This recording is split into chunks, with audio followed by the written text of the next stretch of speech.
Allô tout le monde, j'espère que vous allez bien. Je ne sais pas pour vous, mais avec l'hiver qu'on a eu cette année, on avait vraiment hâte de préparer la roulotte pour commencer la saison 2024. Alors on a commencé ça en grand cette année. On a décidé de faire un petit ajout qu'on réfléchissait depuis un petit moment déjà. Ça faisait au moins un an, depuis l'année passée qu'on pensait à ça. Alors on s'est lancé dans l'ajout de panneaux solaires sur la roulotte. Donc dans la vidéo qui suit aujourd'hui, je vous explique pourquoi. Dans le fond, en premier, on a décidé de faire le saut au panneau solaire et ensuite, je vous montre un peu le kit qu'on a décidé d'ajouter à la roulotte. Alors, la première raison pourquoi on a décidé de faire le saut au panneau solaire cette année, c'est que, dans le fond, moi, la roulotte, elle a été livrée avec un frigo qui est seulement 12 volts. Je n'ai pas la possibilité de le faire fonctionner au propane. Donc, quand j'ai pris livraison de la roulotte en 2021, j'avais fait installer deux batteries 6 volts de 225 ampères-heure pour augmenter mon autonomie lorsqu'on partait en boondocking. Ça nous a super bien servi en Floride quand on a fait du boondocking, sinon à Virginia Beach l'année passée aussi. Donc, on a toujours été très bien servis. Il faut penser aussi qu'avec les enfants dans la roulotte, c'est pas ceux qui sont le plus économes en termes d'énergie. Donc, il y avait la pompe à eau, le chauffage, les lumières qui se rajoutaient à ça, mais on a été quand même bien servis. La deuxième raison du pourquoi on a pensé à installer les panneaux solaires, c'est tout simplement la génératrice. Encore une fois, on a été très bien servi par la génératrice. Le seul hic, dans le fond, qui commençait à nous déranger un peu, c'était le bruit, simplement le bruit, parce que dans le fond, elle fournit très bien, fournit l'air climatisé, nous fournissait très bien en termes de courant, mais on trouvait ça plate justement de devoir, après 2 jours, parce qu'avec les batteries 6 volts, j'avais à peu près une autonomie de 2 jours, tout dépendant de la dépense en énergie. Donc, je trouvais ça plate, Gab aussi trouvait ça plate, de devoir partir la génératrice simplement pour remplir les batteries. Puis on en avait quand même pour quelques heures de chargement. Bon, l'avantage aussi, c'est qu'on avait du 110 volts. Mais le bruit, on trouvait ça assez plate, surtout quand on était dans des endroits plus trop tranquilles. Puis même encore là, il y a certains endroits qui ne permettaient pas la génératrice. Donc, d'où le pourquoi on a décidé de faire le saut au panneau solaire. Alors, on est allé avec quoi comme choix d'équipement solaire pour équiper la roulotte selon nos besoins? J'aimerais premièrement remercier Kevin de chez Batterie et compagnie qui se situe à Lévis pour des conseils et une installation de professionnels. Sérieusement, je ne pouvais pas demander mieux. Pour ceux qui se posent la question, non, ce n'est pas une publicité commanditée. J'aime juste ça souligner les gens qui font de l'excellent travail. Donc, Kevin, merci à toi pour la superbe installation. Alors, on est allé avec quoi? Donc, selon les conseils, là, moi, mon but vraiment, c'était de maintenir la charge ou du moins charger un peu ce qu'on avait en énergie. Donc, pour subvenir à la dépense du frigo. Ça, c'était vraiment ma demande numéro un. Si on était capable d'en avoir plus, c'était tant mieux. Donc, on a fait l'installation. J'ai deux panneaux, dans le fond, qu'on peut voir. J'ai deux panneaux de 190 watts qui viennent se connecter à l'avant. J'avais déjà aussi un préaménagement solaire qui est venu avec la roulotte d'origine. Donc, il m'a fait des connexions là, custom, si on peut dire, pour connecter ça. Donc, 2 fois 190 watts qui me donne un total de 380 watts. Pourquoi on est allé avec des panneaux comme ça? À la base, on voulait mettre un grand panneau de 400 watts, mais comme le toit, je ne sais pas si on peut le voir un peu à la caméra, mais vu que mon toit a vraiment quand même une bonne ondulation, là, il est quand même assez arqué, pour passer un panneau bord en bord, c'était pas possible. Dans le fond, on avait très peu d'espace au milieu, puis ça me prenait des braquettes, comme on dit en bon français, très élevées. Donc, au niveau là, du vent, là, du transport, ça aurait été plus ou moins adéquat. Là, ça aurait pris beaucoup dans le vent. Puis c'est ça, donc on a opté pour des panneaux qui allaient de chaque côté pour suivre la forme du toit.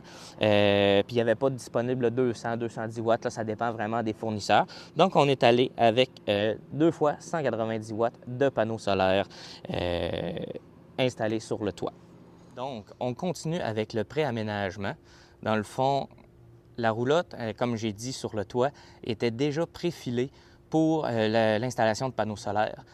Donc, on a profité de ça. On a utilisé tout le filage qui avait été fait et par-dessus ça, on a rajouté un module MPPT de Victron, un 150, donc 100 volts, 50 ampères, qui me donne l'opportunité d'aller jusqu'à 700 watts de panneaux solaires. Pourquoi j'ai choisi Victron? Dans le fond, il y a beaucoup de bonnes critiques sur Victron au niveau de la qualité, une bonne garantie aussi, et j'aimais beaucoup le fonctionnement de la compagnie, dans le fond, et de l'application. Donc, c'est le fun parce que ce module-là, MPPT, est en connexion Bluetooth avec mon téléphone. Donc, je peux savoir dans quel état, donc s'il est en état de charge ou de maintien de batterie, qu'est-ce qui rentre par les panneaux solaires et qu'est-ce qui sort comme ampère à la charge de la batterie. Donc, on est allé avec ce régulateur de charge-là. Donc, sous les conseils de Kevin, on a fait l'installation d'un onduleur 2000 watts de marque Energizer qui va fournir juste assez pour nos besoins. Donc, micro-ondes, sèche-cheveux, chauffage électrique. Mais encore une fois, il faut y aller selon la capacité des batteries. Il ne faut pas oublier, dans le fond, que nos batteries ont environ 3 ans, 4 ans bientôt. Donc, le voltage descend un peu assez rapidement quand on fait l'utilisation d'appareils énergivores. Mais pour le reste, je pense à l'utilisation de Starlink, la télé, etc. On devrait être bien servi pour cette année. Alors, pour le fonctionnement de l'onduleur, on commence ici au niveau du panneau de contrôle électrique. Il faut savoir premièrement que dans le fond, dans les onduleurs, il y a plusieurs types d'onduleurs. Il y a les onduleurs standards à onde pure et à onde modifiée, comme ce que j'ai posé, onde pure. Et il y a les onduleurs chargeurs qui font la recharge de la batterie et lorsqu'on débranche le courant, font la transition de manière automatique sur le courant là, DC to AC. Alors moi, c'est un onduleur standard. C'est question de budget, là, premièrement. Pourquoi on a opté pour ça? Et deuxièmement, c'est que le boondocking, pour l'instant, représente à peu près, même pas 50 de nos sorties pour l'instant. Donc, on n'avait pas envie de mettre un budget plus élevé sur ce système-là qu'on n'allait pas utiliser très souvent. C'est quand même un bon écart. On parle quand même de 450 $ le kit que j'ai posé. On parle simplement de l'onduleur versus 1200 à 1500, tout dépendant du système que vous voulez mettre. Ça peut aller même plus cher que ça. Et à ça, donc, se rajoute la main-d'œuvre et le filage. Le filage qui varie entre 9 et 17 $ du pied, x 2 parce qu'il y a deux couleurs, le rouge et le noir. Donc, il faut que ça se rende, tout dépendant aussi de la distance que vous avez. Donc, c'est quand même un bon montant. Donc, moi, pour le fonctionnement de mon ondulaire, j'ai fait passer un fil électrique de l'onduleur jusqu'à ma boîte électrique et j'ai rajouté un disjoncteur pour le fonctionnement de celui-ci. Donc, c'est bien important. Moi, j'ai des disjoncteurs à fermer et à ouvrir pour le fonctionnement de celui-ci et je vous explique pourquoi et qu'est-ce que je dois faire. Donc, le premier que je dois fermer, c'est le fameux main, donc le disjoncteur principal. Donc, ça, c'est lui qui distribue le courant quand la roulotte est branchée. Pourquoi je dois le fermer? C'est que si, admettons, je dois partir, puis j'ai l'onduleur qui est allumé, j'y pense pas, et je branche le courant. Avec l'arrivée du courant dans le main, ça peut venir endommager mon onduleur qui est connecté. Ensuite de ça, le deuxième que je dois fermer, c'est celui-ci. Ici, dans le fond, c'est le chargeur d'origine de la batterie. Donc, toutes les roulottes viennent avec un chargeur pour recharger la batterie lorsque vous le branchez dans le courant. Pourquoi je dois le fermer?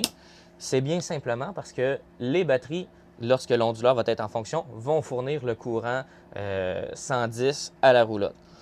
Mais le chargeur, lui, qui est connecté dans la boîte électrique, va vouloir recharger les batteries. Donc ça va créer une sorte de boucle de courant qui va être en fait du courant perdu à essayer de recharger les batteries. Donc, c'est pour ça que je dois fermer ça. De toute façon, j'ai les panneaux solaires qui viennent recharger ma batterie. Et finalement, j'ai le disjoncteur de l'onduleur que j'ai filé préalablement, que je dois mettre à on. Donc là, je n'ai pas de courant, par exemple, qui se rend à ma boîte électrique. Il va falloir que j'aille démarrer l'onduleur à partir de la petite télécommande qu'on a faite l'installation dans la chambre. On s'en va voir ça. Donc, j'ai installé la manette là pour deux raisons.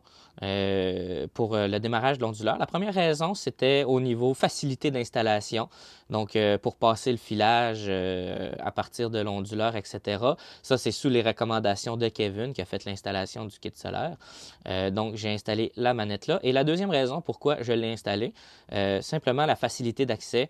Le soir, là, lorsqu'on va désirer se coucher pour la nuit, ben, on n'aura pas besoin de se lever. C'est un peu comme une lumière de chevet. Ça va être facile d'accès. On va pouvoir la fermer. Donc, dernière étape pour faire le fonctionnement, là, dans le fond, pour utiliser le 120 dans la roulotte, on vient peser sur le bouton Power qui va démarrer l'onduleur. Et ensuite de ça, on devrait entendre le micro-ondes démarrer, donc le petit bip, là, comme de quoi on reçoit du courant. Et l'onduleur, juste ici, me montre le voltage disponible des batteries. Donc actuellement, on a à peu près 13,6 volts de batterie. Donc bien assez pour faire fonctionner n'importe quelle prise de 110. Donc comme on peut le voir juste ici, le micro-ondes fonctionne. On peut faire un petit test. Et voilà, donc ça fonctionne 100% sur les batteries. On peut voir sur le système de l'onduleur, dans le fond, que le voltage diminue lors de l'utilisation. Mes batteries, encore une fois, ont à peu près 4 ans. Donc, on est sur la fin de vie des batteries, mais tout de même sont encore bonnes, au moins pour une saison d'utilisation standard. Alors, c'est ce qui conclut la vidéo d'aujourd'hui sur les panneaux solaires que j'ai installés sur la roulotte. J'espère que ça vous a plu. Si vous avez des questions, des commentaires, n'hésitez pas à le faire sur la vidéo aujourd'hui. Nous, entre-temps, on se prépare à partir en voyage. Donc, on s'en va, on courir le soleil comme vous nous connaissez à chaque année. On se dirige vers les États-Unis encore une fois. Vous remarquerez aussi cette année, on a apporté d'autres améliorations pour ceux qui ont un œil un peu plus aiguisé pour améliorer la qualité là, des vidéos, pour vous donner une meilleure expérience de visionnement. On le voit juste ici, j'ai un petit micro d'attaché sur moi. Donc, encore une fois, si vous avez des questions, des commentaires, n'hésitez pas. Je vous souhaite une bonne saison et on se voit une prochaine fois. Salut, gang!